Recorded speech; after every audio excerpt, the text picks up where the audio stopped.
Havadalah is a bridge in time that enables us to cross over from Galit, get this, from the Kodesh, Lachol, from the holy to the ordinary. It is also, to me, a wonderful metaphor of what it means to be Jewish, and to recognize that both the holy and the ordinary are necessary. There is a time to pray and a time to work, and we need both to live a balanced life. But the border between the Kodesh and the whole is semi-permeable, because while we are not supposed to take the stress of the work week into Shabbat, we are supposed to take the holiness of Shabbat into the work that we do. The sweetness of Shabbat gives us the energy we need to begin again, no matter how difficult the work ahead of us is. We awaken ourselves from our Shabbat slumber as we inhale the spiciness of the besamim, like an alarm clock for our souls. And our individual light becomes magnified when our lives become interwoven with that of our community.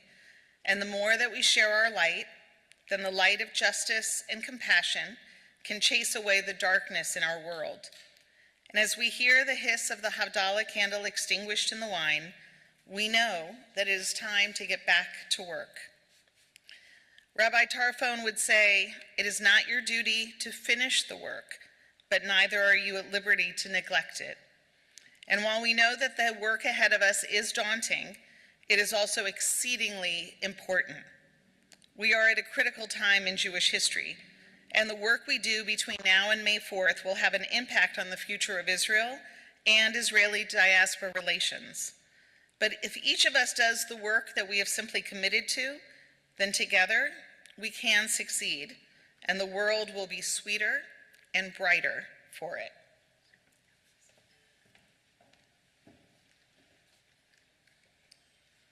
Ask them if they are doing Havdalah to light their candles and to join us. If you have your own Havdalah set at home, or for our friends in Davis, it is time to light your Havdalah candle. This is a metaphor. All I have is a broken match. Ryan, do you have any more? Ooh. Let's see if I can do this. It's going to be enough. We're going to do it. Can we do it without a visitor? We have perhaps the biggest Havdalah candle in the land. Yes.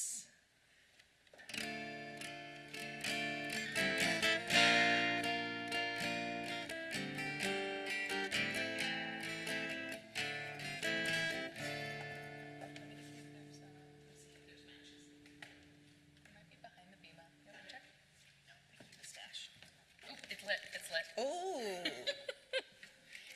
Okay. Dangerous. We do have a bucket of water. We might need it.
So, as I was saying, it is particularly fitting that we begin with Havdalah tonight, as one of our two featured speakers is Rabbi Galit Cohen Kedem from Congregation Kodesh V'Chol, a congregation that understands truly the importance of engaging in the holy work of what it means to be a congregation, as well as the most important work of everyday ordinary life, which for the last few years has seemed not ordinary at all.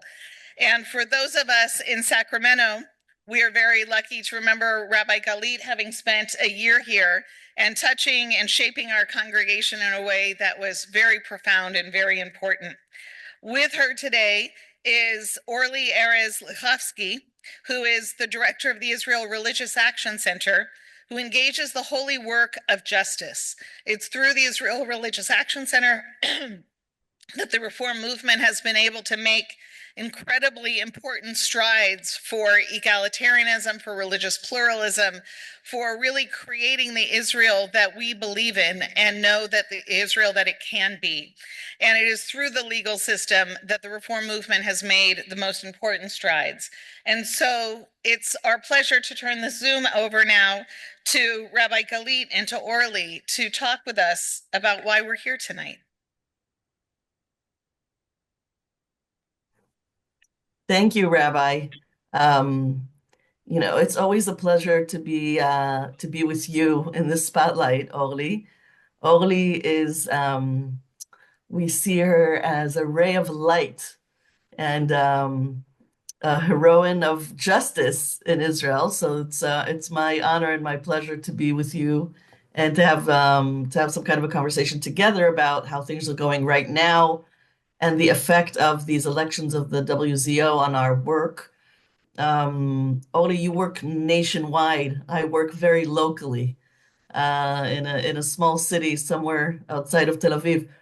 And I think one of the questions that we hear a lot from our partners and our supporters and our friends in the United States is with all, it's been a year and a half now, not including the judicial reform activism that we were part of, you were part of, you were leading, and we joined.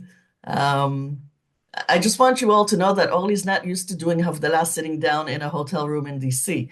Usually she is outside in the hostage square, surrounded by a family of survivors and by families of people that are still in hostage and leading the way of lighting a candle in these places. So I'm happy you can rest a little bit and enjoy Havdalah as a participant. But I am curious, and I think many of our friends across the ocean are asking, from all the challenges that we have and have been dealing with in the past year and a half, it's interesting to hear your perspective. What is, I would say, the main challenge right now, or the main cause that you're fighting for? And that's really, it's difficult to prioritize, but it's so important to say this is one melacha, this is one job or one piece of work that I'm focusing on. So what's yours? I'll tell you mine if you tell me yours. So I'm curious. Go ahead. So hi everyone. Hi Rabbi Alfie, Rabbi Galit. It's really such a pleasure to be here with you. And I'm actually concluding a 2-week visit in the US, which has been very intensive, but very important.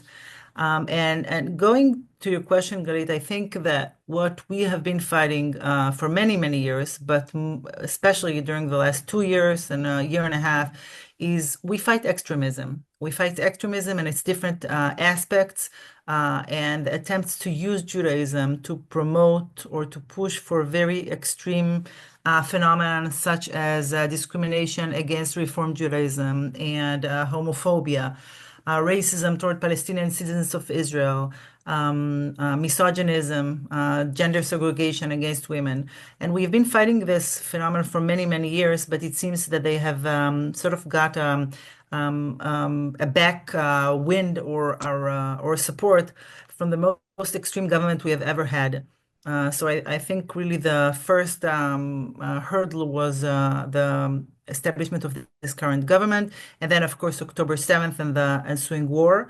And we have been going through very challenging years, and especially 18 months since October 7th. I think, first of all, the issue of the hostages.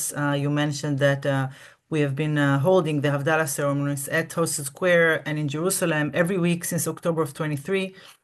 The IMPJ in Iraq have put the issue of calling for the release of the hostages as our first priority, and we know how important it is for the hostage families, for the hostages themselves. Those who came back said that it was of utmost importance for them to see that they have not been forgotten.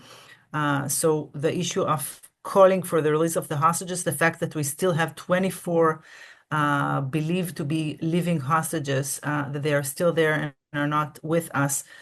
We hope so much that they will be with us for Pesach, but I'm sort of skeptic that it's not going to happen. So this is one huge challenge for us and for Israeli society as a whole. The fact that the government is not doing anything, everything that it could to release the hostages means it breaks the basic pact between a country and its citizens, which is to take care and protect their lives.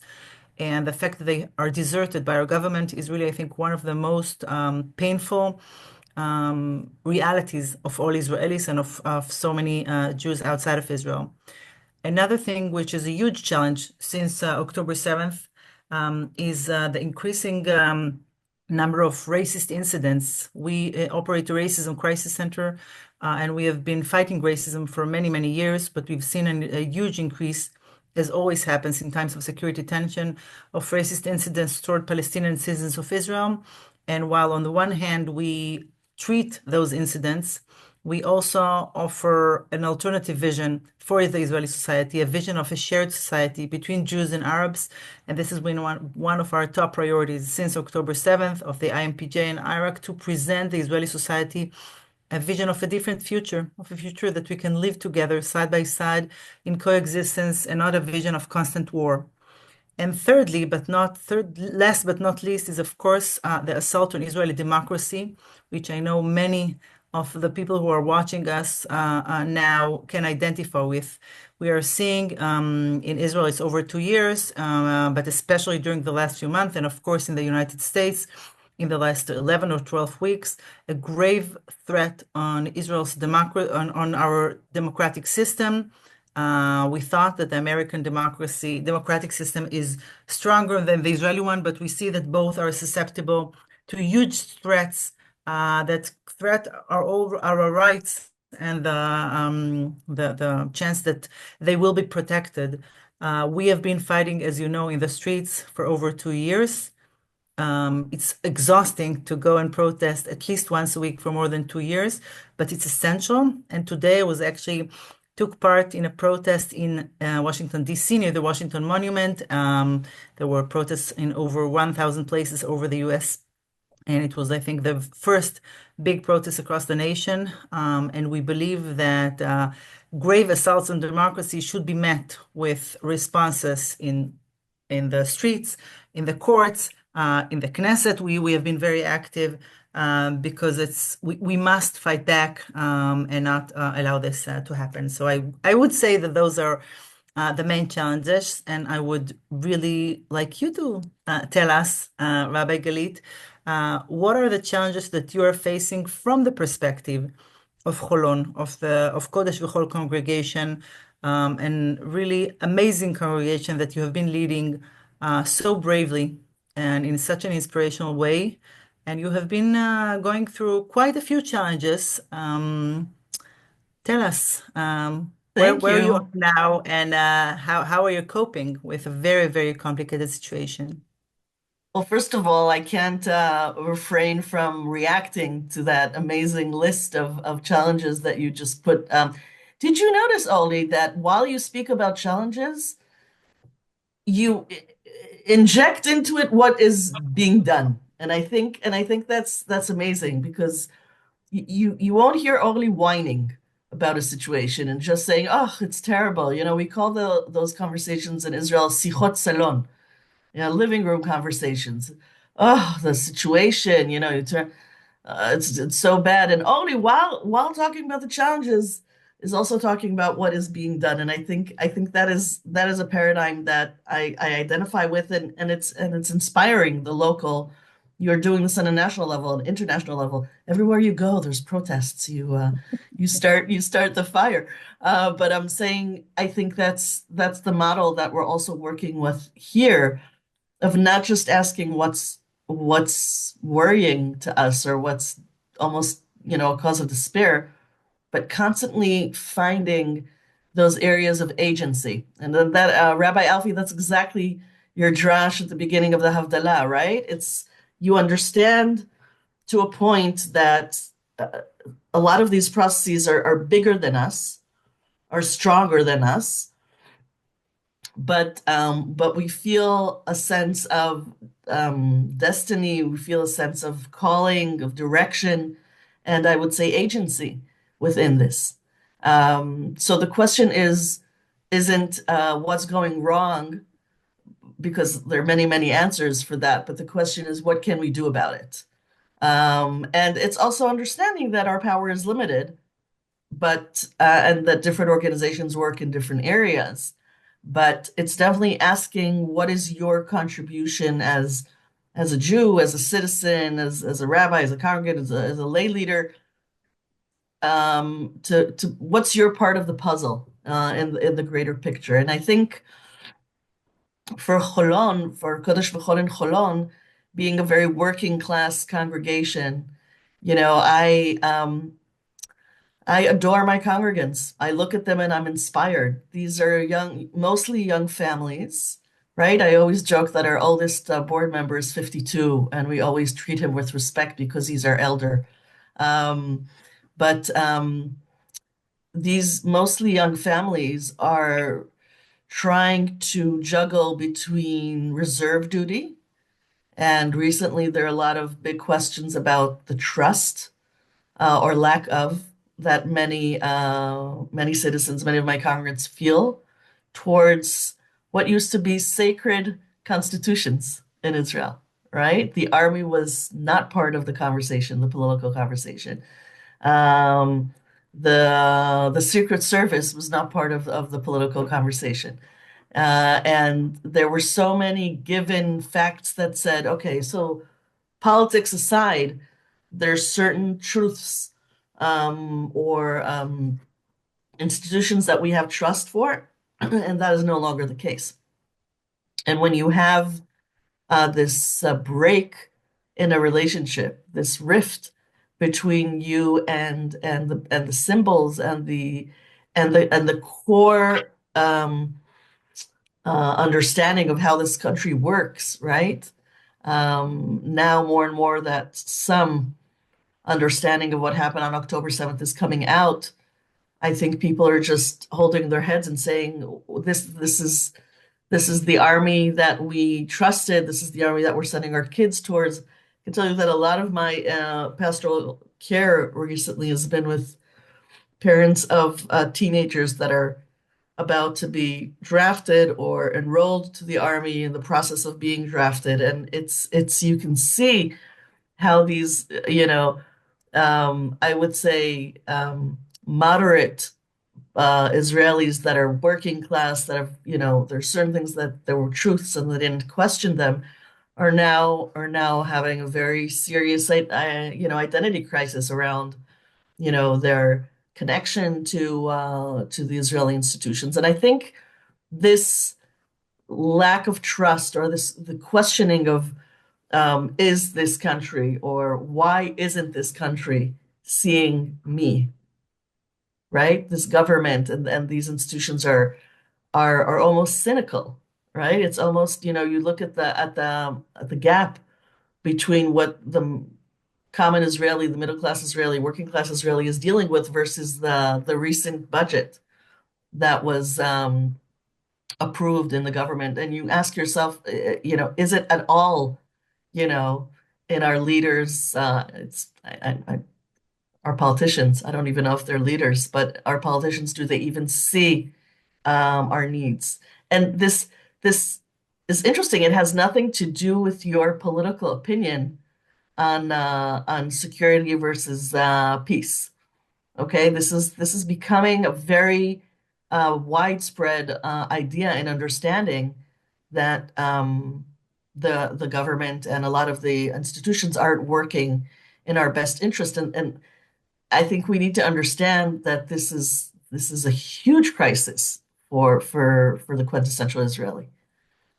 Because we always fought about politics, but we never questioned um, the um, the greater good of these institutions. And I think this is big. So what do you do? Here I'm inspired by you, Oli. I'm not just talking about the challenges. I think the role of a congregation is to is a platform, is a platform for understanding the Mishnah that Rabbi Alfie talked about. It's understanding that okay, these things are bigger than us, and we're just a city in Holon, but we have to make an impact. And one of the things that's very clear that the national is local, right? The recent elections a year ago, less than a year ago, in the municipal elections, have brought to power a very dangerous, misogynist, extremist, and cynical politician to be the mayor of Holon.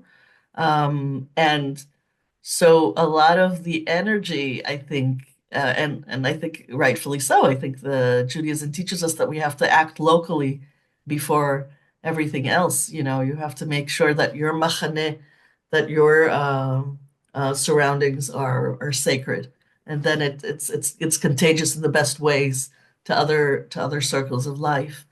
And I understand that, and this is the first time really I'm saying this, is that everything that we've built in the past 15 years in Holon is under attack. And by this mayor and by the new local coalition. And, I had a congregant who said to me, it's just so hard in Israel. The world is going crazy. The country's going crazy. At least Holon would be an enclave of sanity. And I said to her, but sister, it's the opposite. We were always the quintessential Israel, and to expect Holon not to be affected by the nationalists is saying that we're not representative or hold some kind of Israeli truth. So I think our biggest challenge is to find ways to be active and to be effectively active, which is definitely protesting, but most people are just very, very, very tired and worn out. And finding ways not only to fight, but to also keep on, being busy doing good. And I think, every, Chas v'Chalila Shiva or thank God birth or someone healing or in the process of healing or another family that yet again, one of the parents or one of the spouses is back in reserves and the community sort of steps up and gives a hand. I think these little acts of kindness and of caring, even for people you don't know very well, because now we're over 230 families and not everyone knows each other at this point. Um, and I think, encouraging one step at a time of people taking part of this. And I will say to conclude that we are also starting to think, and learning from you, Oli, and learning from you in Sacramento and in DC and all over, is creating a coalition of liberal organizations in Holon. And this is in cooperation with your organization, the Israeli Religious Action Center. And we are preparing for the next local elections, which are 4 years, and making very evident and very clear what's really happening right now in the municipality of Holon. We were kicked out of our place of worship. Our secondhand store was closed for cynical reasons. But we are working very hard to start our new home, which is a different model and pivoting and rethinking. So I think the national and the local are intertwined, but I also know that I think Kehila and community is healing and it's a place that also only activists like you can come and just like now during Havadalah, you could just put your head down for a moment and say, okay, this is a happy, loving circle that gives us some ruach, some spirit, and some meaning. And I think the balance between the fight, the just fight, and just sitting in a circle and being kind to each other. I think these two things together are the healing process that we're looking at. I thank you for that. I think that especially at these times, the times that you have described, the power of community, as you mentioned, becomes even more important, and the power of the liberal values that the reform movement in Israel is presenting to the Israeli society is really more critical than ever. And I know that we've been using this phrase a lot in recent years, but I think that it is essential because the current government is trying to present to the Israeli public a very extreme version of Judaism that many Sure. people who consider themselves liberal find themselves alienated from. And we, the Reform Movement on the national level, and you, Galit, in Cholon, present people a different kind of Judaism that many, many people are looking for, especially now. And so as time is, as the circumstances are get worse and worse, more and more people are looking for something else. And I think that's where your role is really essential, is just, breathing some air for people who are in real need for that. And It's I interesting think only that, because, also when I speak to my American friends and they said, Galit, what can we do? And I think the first thing they can do is show up at their local congregations.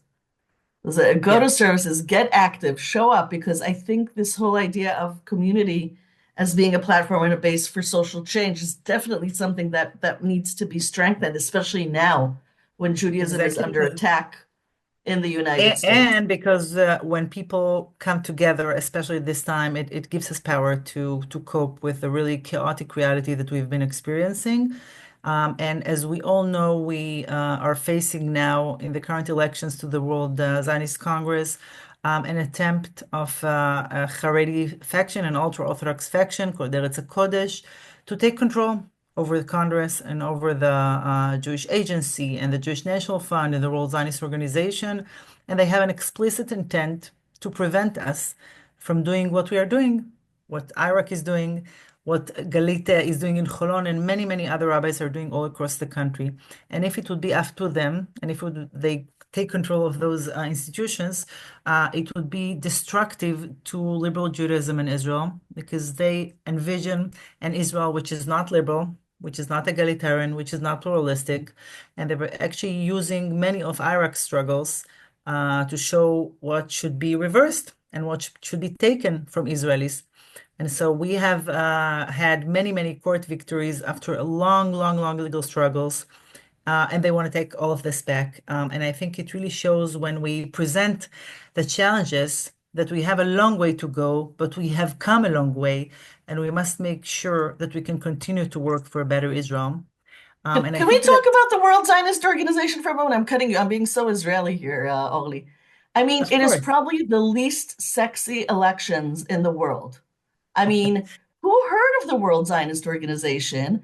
A common Israeli that you speak to, because we're also campaigning now with Israelis that have relatives and friends living abroad that are connected to Jewish communities or not.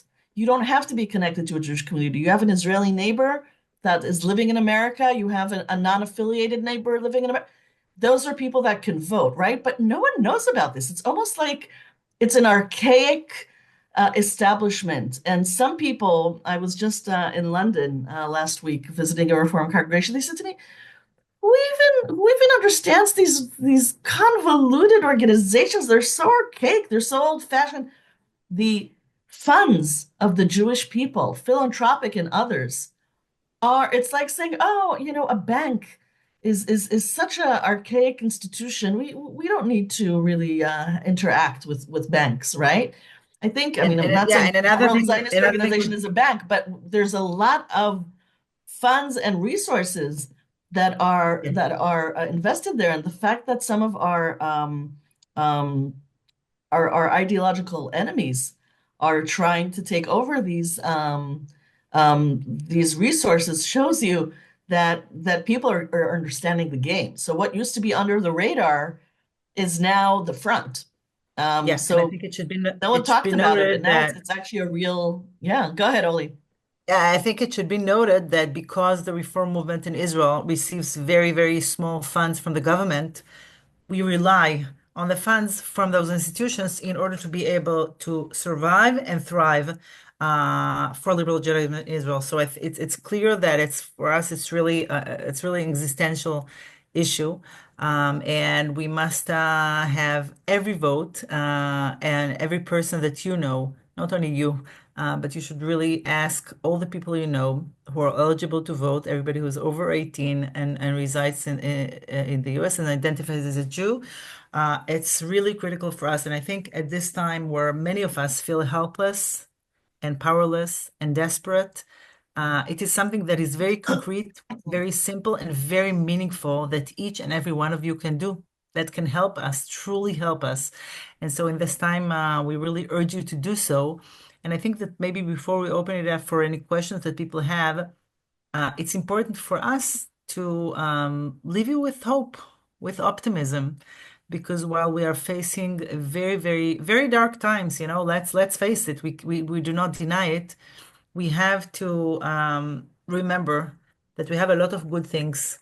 And I'm going to say something good and then move it to Galit for her to say something optimistic. I think we have to remember that while we feel powerless, we have a lot of power and we have a lot of good people on the good side.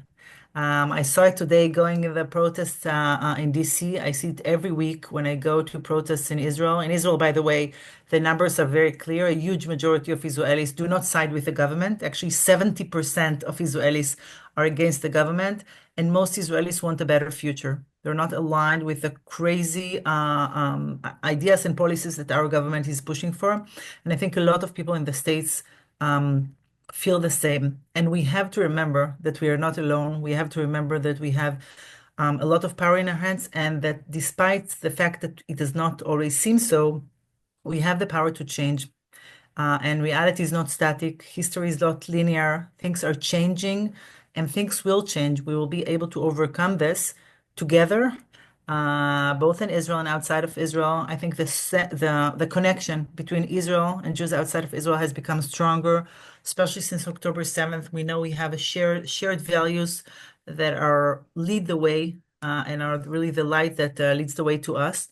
And we are going to continue to do that. Of course, for that, we need to make sure we get a lot of votes for the World Zionist Congress. But I really believe that we have so many good people and good energies that we'll be able to change the reality and to make it a better place.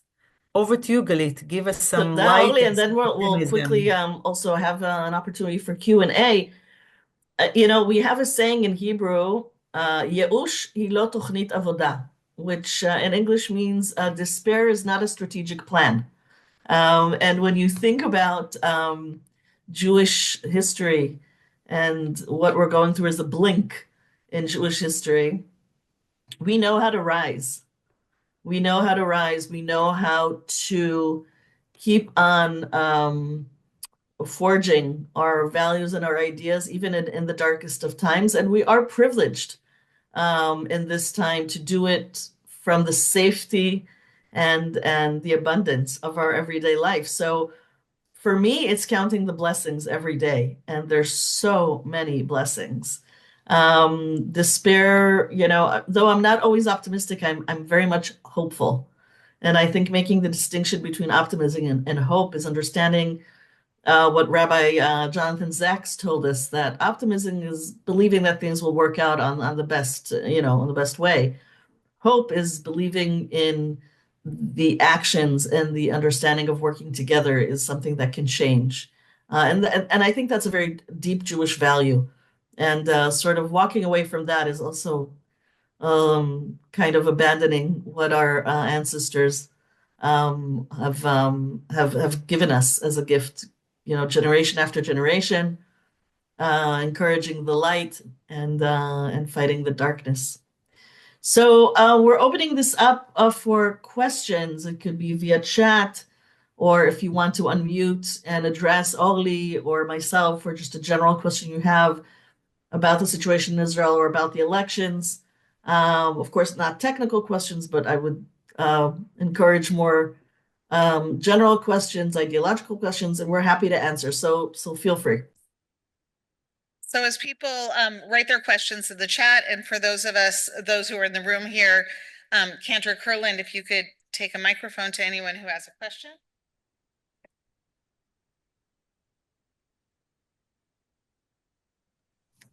I just want to say I really miss that room that you're walking around, Cantor. It's a great room. Always welcome to come back, always. And so as people are writing their questions in the chat, I want to remind you that we've been offered a number of very practical opportunities of how to be engaged. So first and foremost, absolutely, if you have not voted yet in the World Zionist Congress, please do so. We're happy to help you. There's also instructions on the website to help guide you through it. And if you have voted, then have you gotten 5 other people to vote or 10 other people to vote? Talk to everybody you know that's qualified. So that's the first thing that all of us should be doing. But in terms of creating community, it doesn't mean that it just has to be the community in our town. You can affect what's going on in Holon by becoming a member of Holon of Kodesh V'Chol as well. That's an opportunity that we can all have to be able to have a very personal vested interest in what's happening on the ground there. And I also highly encourage people to give to the Israel Religious Action Center and to ARTSA. ARTSA is the umbrella movement for the umbrella organization for Reform Jews in North America, to be able to give to the Israeli Reform community. So you can that gives you 3 different ways to help in Israel. You can directly join Kodesh V'Chol. I'm pretty sure that we'll pass the membership test. Yes, Scully? And you could give. We don't even have a form for you guys. How about that? That's like bureaucracy free. And I just want to add that the Iraq, led by Orly, has been our legal advocates for 10 years now. We have the best legal team in the world. So supporting Iraq is supporting Holon is supporting Iraq's causes. And we work together with the IPJ and Alta, and thank you for that. Can you expand on that a little bit? Because I believe that the Israel Religious Action Center was able to have a victory in court for Congregation Kodesh V'Chol. So if you could share a little bit about how the Israel Religious Action Center affects Reform Jews on the ground in Israel. Orly, go ahead. It's your turn. Yeah, okay. So we have helped many congregations in their request to receive equal treatment and equal funding by municipalities. In Israel, in order to build a synagogue, we have to ask for an allocation of a piece of land from the municipality on which to build a synagogue, and then we have to fight for our equal share of funding. In Holon, we have helped, as Galit said, for a decade, demanding from the municipality to give the only Reform congregation in the city a piece of land on which a proper synagogue, a proper Reform synagogue should be built. In Holon, there are 77 Orthodox synagogues and not one Reform synagogue that operates in a proper building, but rather, as you know, Kodesh V'Chol is moving from one temporary place to the other. We have now recently reached the very final stage of an allocation land process after twice being in court in recent years. But as Galit said, a new mayor was elected last year, and he was elected with a specific promise that no Reform synagogue would be built in Holon. And indeed, he wants to keep his promise, although politicians don't usually keep their promises. And so just recently, he decided to abolish completely the allocation process and to really throw out of the window a process that has been going on for over 10 years. We took the case once again to court, and we had last month, at the beginning of March, a first hearing before the district court in Tel Aviv, and the hearing was very good. We felt that the judge had a no-nonsense approach, and he told the municipality to reach a final decision soon, and after which there's going to be an additional hearing, and he's going to render his decision. We feel that he understands the case, and he's not going to let the municipality drag its feet like it has done for so many years. And I told Galit that this legal struggle may take some more time, but we have a lot of patience, and we are going to win at the end. There is no doubt about it. And we are, of course, going to represent Kodesh V'Chol until we inaugurate the Reform Synagogue in Holon. And of course, we will invite all of you. That sounds like a wonderful trip for us to have. Orly, I adore you, and thank God we're so young. So we have so much energy and time until we meet these goals. So I'm grateful to that. So I don't have a computer in front of me. Sharon, are there any questions in the chat? Do we have any questions in the room? Oh, you have questions in the chat? You need a mic. Okay.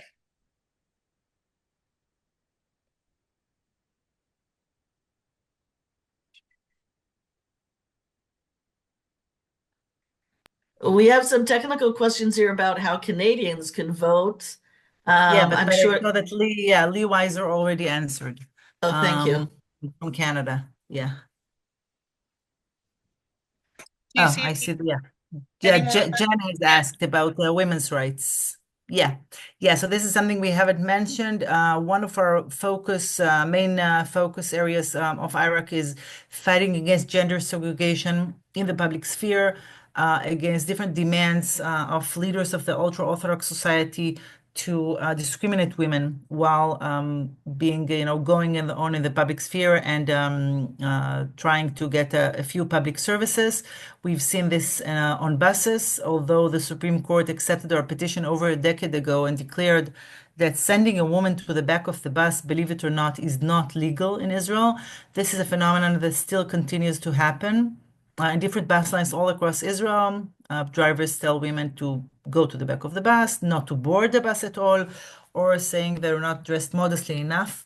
In these cases, we take the bus companies to court because, as I said, it's illegal, and women who have been discriminated should be compensated in order for them to be compensated and for the drivers to be deterred from doing this again.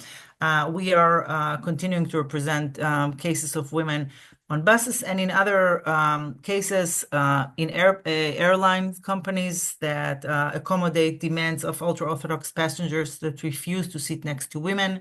This is also something that is illegal. We've taken El Al to court and won. And in many other respects, we have cases of funerals that are being conducted by ultra-Orthodox burial societies that sometimes try to force gender segregation on the grieving family or to even prevent women from eulogizing their loved ones in the funeral. Again, this is illegal as well. And we've taken a series of such cases to court. Under the current government, we see some attempts to change the laws to allow for gender segregation. And of course, we are fighting this in the Knesset together with other women's rights organizations. But what is worth noting is that over the last decade, we've seen a shift in the public opinion of the Israeli public that a decade ago, some couldn't understand the need to fight this dangerous phenomenon. And today, it's really in the consensus that all those practices are illegal, and not only they're illegal, but they're humiliating and should not be allowed in a democratic society. So we have the Israeli society completely with us on our fights for women's rights, and we are, of course, continuing to take cases to court as needed. Orly, as a rabbi, the challenge that this poses, we try to create hate-free zones in general to humans. All humans are created in the image of God.